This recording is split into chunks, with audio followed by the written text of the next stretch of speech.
Operation ಕಮಲ ಇನ್ನೂ ಜೀವಂತವಾಗಿದೆ ಅನ್ನುವಂಥ ಪ್ರಶ್ನೆ ಇಲ್ಲಿ ಮೂಡ್ತಾ ಇದೆ. ಖಂಡಿತವಾಗಲೂ ಕೂಡ ಜೀವಂತವಾಗಿದೆ ಅನ್ನುವಂಥ ಮಾತುಗಳನ್ನು ಕೆಲವೊಂದಷ್ಟು ವಿಚಾರಗಳು ಇಲ್ಲಿ ಸಾಬೀತು ಮಾಡಿ ಹೇಳ್ತಾ ಇರುವಂಥದ್ದು. ಇನ್ನೂ ಬೆಂಗಳೂರಿಗೆ ಆಗಮಿಸಿಲ್ಲ ಇಬ್ಬರು ಬಿಜೆಪಿ ಶಾಸಕರು.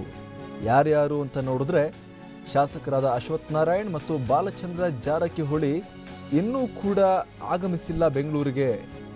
ಯಾಕಂದರೆ ಇಬ್ಬರು ಕೂಡ ಆಪರೇಷನ್ ನಡೆಸ್ತಾ ಇದ್ದಾರೆ ಅನ್ನುವಂಥ ಮಾಹಿತಿ.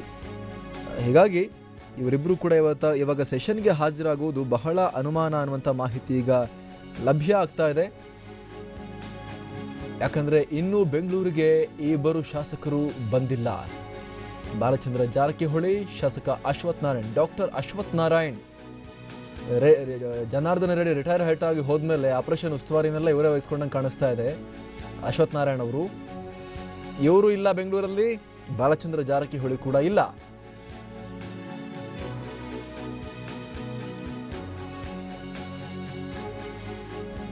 ಎಸ್, ನಮ್ಮ ಪ್ರತಿನಿಧಿ ಕಿರಣ್ ಮಾಹಿತಿಯನ್ನು ಕೊಡ್ತಾ ಇದ್ರು. ಕಿರಣ್, ತಾವು ಇವತ್ತಿನ ಬೆಳವಣಿಗೆಗಳ ಬಗ್ಗೆ ಮಾಹಿತಿ ನೀಡ್ತಾ ಇದ್ರಿ. ಇನ್ ಬಿಟ್ವೀನ್ ನಾವು ಒಂದು ಮಾಹಿತಿ ನೋಡ್ತಾ ಇದ್ವಿ. ಇಲ್ಲಿ ಇನ್ನೂ ಕೂಡ ಡಾಕ್ಟರ್ ಅಶ್ವಥ್ ನಾರಾಯಣ್ ಮತ್ತು ಬಾಲಚಂದ್ರ ಜಾರಕಿಹೊಳಿ ಬಂದಿಲ್ಲ.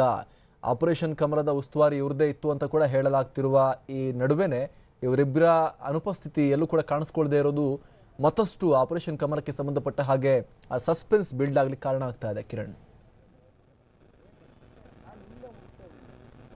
Amar Prasad, doctor C N. ಅಶ್ವಥ್ ನಾರಾಯಣ್ ಮತ್ತು ಶಾಸಕ ಬಾಲಚಂದ್ರ ಜಾರಕಿಹೊಳಿ ಇವತ್ತು ಜಂಟಿ ಅಧಿವೇಶನದಲ್ಲಿ ಉಪಸ್ಥಿತರಿರ್ತಾರ ಅನ್ನುವಂಥದ್ದು ಕೂಡ ಈಗ ಕುತೂಹಲ ಇರುವಂಥದ್ದು. ಯಾಕೆಂದ್ರೆ ಆಪರೇಷನ್ ಕಮಲದ ವಿಚಾರವಾಗಿ ಸಂಪೂರ್ಣವಾದಂತಹ ಉಸ್ತುವಾರಿಯನ್ನು ವಹಿಸಿಕೊಂಡಿದ್ದವರೇ ಡಾಕ್ಟರ್ ಸಿ.ಎನ್. ಅಶ್ವಥ್ ನಾರಾಯಣ್, ಮತ್ತೆ ಅವರಿಗೆ ಒತ್ತಾಸೆಯಾಗಿ ನಿಂತಿದ್ದು ಶಾಸಕ ಬಾಲಚಂದ್ರ ಜಾರಕಿಹೊಳಿ.